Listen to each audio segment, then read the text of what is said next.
it's June here, and wherever you are around the world, I hope you're staying safe and feeling fabulous.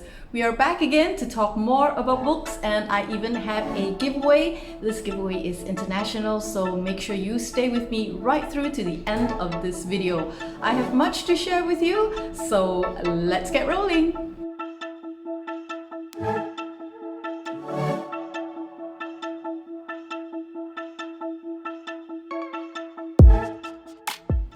Now, in the last few episodes, I have been sharing with you top reads or recommended reads by booksellers and publishers. In this episode, I will be sharing with you my top reads from a local publishing house here in Singapore, Ethos Books. Now, like all the other lists, they are, they're not ranked in any particular order. I love all of them. I enjoyed them for different reasons because honestly, I find it very hard to actually compare, one author or one book with another simply because writers have their own style and it's hard to say one style is better than the other. My Goodread barometer is simply this: if I feel compelled to finish a book, that's already a very good start. The next thing I will look at is, of course, the story itself, how unique it is, how special it is, and of course in the delivery. So those are the things that I look at. I keep it real here, y'all. No need for fancy literary terms. I'm just a regular gal who loves to read and hope to share and spread the love of reading with the universe. Okay, enough about me, so let's dive into my top reads from Ethos Books. I'm going to start with some oldies but definitely goodies because good books never go out of style. I'll read to you a little bit from the synopsis and then talk about the book a little bit, okay?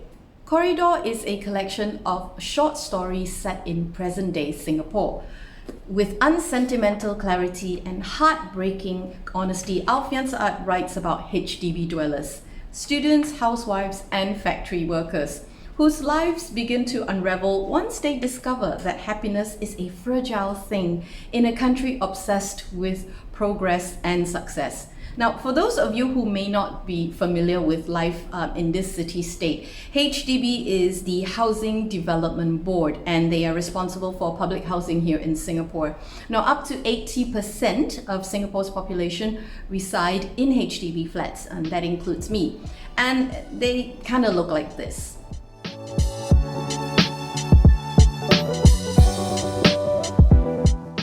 I know in some places the mention of public housing does conjure up some nightmarish images. I just want to show you what it's like here in Singapore, okay? The characters in each story find themselves in situations that offer them a ticket to hope and change. A video camera transforms the way a resentful daughter sees her widowed mother. A married couple receives free holiday tickets just when their luck seems to have run out. A girl encounters a transvestite on an MRT train ride who tells her that she looks like a famous singer. And a man enters a discotheque after a bitter divorce and relearns the terror of falling in love all over again.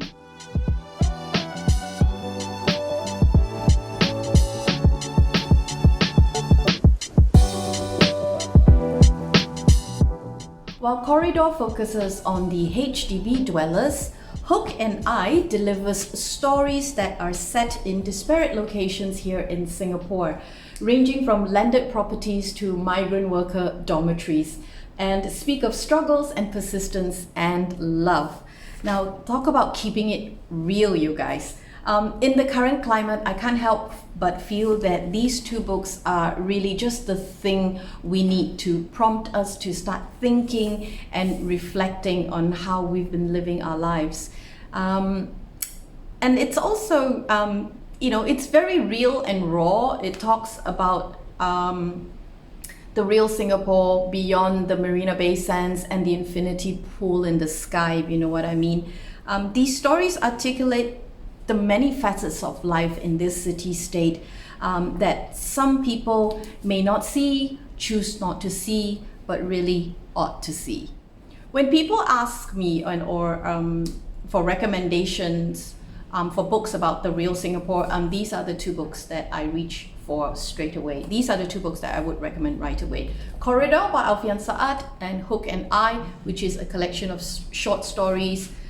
You have stories by, there are some names here which you probably are familiar with. There's Bali Kojaswal, Clara Chow, Jeremy Tiang, Felix Cheong, Yume Balasingham Chow, and also a story by Alfian Sa'ad. Now these two books have a more contemporary setting, but if you want to take a stroll down memory lane, this is the book that I would recommend, and this is Goodbye My Kampong by Josephine Chia. I have spoken about this book. I really enjoyed it. You can tell by the tabs that I have here that there are, oops, can you see? Yeah, there are tabs here. Okay, these are, pages that I've marked out because it spoke to me, it resonated with me. So if you want to take a look at Singapore back in the day, this would be the story of Potong Pasir from 1966 to 1975. I really enjoyed this book. I went to the launch and I've already done a video about this book. So if you want to have a look at that, please click on the card that is up here to check out that video a little later on. So if you want to take a stroll back memory lane, this is the book for you. Also highly recommended for people who want to have a look at Singapore in the past. So this is good as well. The Real Singapore, this is the struggle of the people and the changes to the landscape as well. It's very, very interesting, very well delivered. I enjoyed this book. So this is another of my top read from Ethos Books. Okay, this is the fourth book that I want to talk about. Running on Empty, the story behind 0.01 second. This is the story of UK Sham, written with Kenneth Koo. Guys, this book deserves so much love and so much attention. This is a story about the struggle of an athlete. This is the story about a person who is so passionate for his sport, and the struggle is real. There were times that I seriously wanted to just chuck this book against the wall, not because I was angry at the book, because I was so frustrated just reading the struggles of UK Sham. And I guess you guys know that in Asia we don't really value our athletes enough. Sometimes I feel we don't value sports enough. There's a real focus on studies and academic achievement. We really need to appreciate sports and arts a little bit more. If you guys, although yes, UK Sham is an athlete, the story is about his struggle, this book is suitable for everyone, honestly, because there are so many lessons here. You just read what he has to put up with. He talks about, he sees his own failings as well, which is great. It's not about how he's right all the time. No, not at all. And that's why I appreciate this book. He tells you the truth. There were times when he knew that he could have done better, and he reflects on that as well. So this book, to me, I felt after reading it was like, this person gave so much to his sport, and he's still pushing for attention and love for his sport. And I think if you guys want to, learn about resilience, you want to hear about struggles and, and not giving up, this book is it. So highly recommended. This book really deserves so much more love. Seriously, guys. Again, even if you are not a person who's into sports, this book is really an enjoyable read. Highly recommended. Okay, so this deserves a lot more love, guys. Seriously. Okay, so that's book number 1, 2. Oh, hang on. How many have I got? 1, 2, 3, 4. Okay, book number 5. Of course, I have spoken about this before, and I've also featured the author, The Impermanence of Lilies, by Daniel Yeo. I love this book so much. I love the story so much, guys. Top 5 reads, of course. This is also, I featured this in an earlier episode as well. For more details, you want to know more about this story, please go click on the link up here, okay, on the card. These are my top 5 reads, guys, seriously.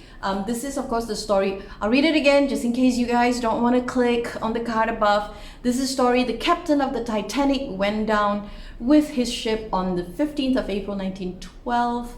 But thoughts have power, and those who endure in the stories of the living are said to continue to roam the world after their deaths. And so the captain wanders in search of the things he tried to find in life and discovers his destiny intimately entwined with a painter who shares the same fate, not knowing that their paths had crossed a long time ago. It's such a beautiful story, guys, and so well written. I would suggest that you actually, go ahead and click on the card above, and here Daniel, you'll read from this book as well. It is so beautifully written, and that, guys, this is my giveaway, okay? So I'm going to give away my copy of The Impermanence of Lilies. All you have to do is make sure that you are subscribed to my channel, of course. Give this video a thumbs up and comment Lilies for me, okay? So just comment Lilies for me. This giveaway is international. Terms and conditions apply. I make up the rules and my decision is final. I'm sure you guys understand. The giveaway will close at noon Malaysia Singapore time on June 14th 2020. So get your entries in as quickly as possible. Comment Lilies for me. Be sure also that you are subscribed to my channel and give this video a thumbs up, guys. So that's it. I know this is a bit of a rush, but I really wanted to get this video out to you guys, and I'll try to be a little bit more regular after this. The last 2 weeks have been crazy for me. I'll talk a little bit about that in an upcoming video, and also to tell you, of course, the winner of the giveaway. So thank you so much for watching, guys, and I really appreciate that you have been here from me, and a warm welcome, of course, to the new subscribers. Thank you so much. I see you guys. Thank you. I really appreciate you being here for me. Now, until I see you again, remember to be kind, be better, noble, and be brave, and I'll see you in the next one. Bye. All the books that are featured today are available online from ethosbooks.com.sg. So if you want to grab yourself a copy, now's a good time to do so.